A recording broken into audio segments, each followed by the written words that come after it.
Can I run my swimming pool even though it has a leak?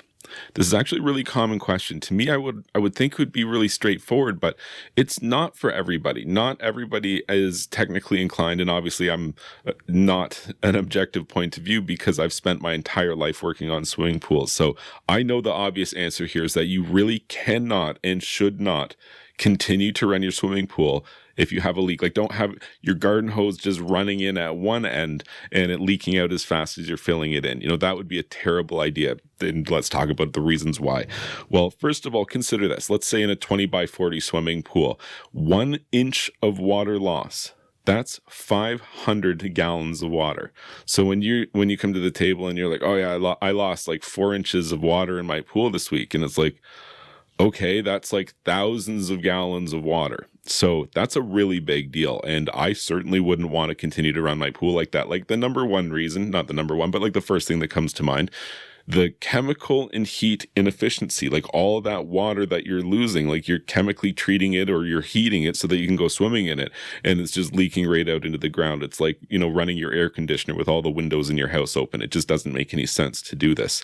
But more importantly, much more importantly, all that water is going somewhere and you can bet it's doing damage. And that's kind of the big thing here is like, that's how the Grand Canyon was made. Like water just does an incredible amount of damage over time. That slow erosion process that just never ends. It adds up and you can definitely do a lot of damage. You can bet wherever that water is going, it's not supposed to be going there. And you can be undermining structures, undermining your deck. You can damage your foundation. You can be causing other problems. And that brings me to the next point. You can count on, you are going to cost yourself extra money if you continue to run a swimming pool that has a leak. And that's kind of the point here is you're probably hoping you can just put it off, maybe save some money or maybe save some time to get some money together.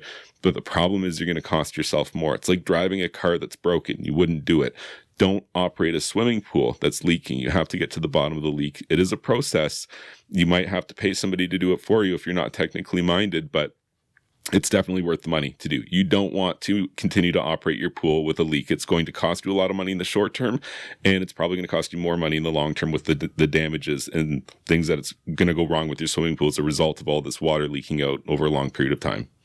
If you found this information helpful, please be sure to like this video and subscribe to my YouTube channel. And you can check out my website, swimmingpoolsteve.com.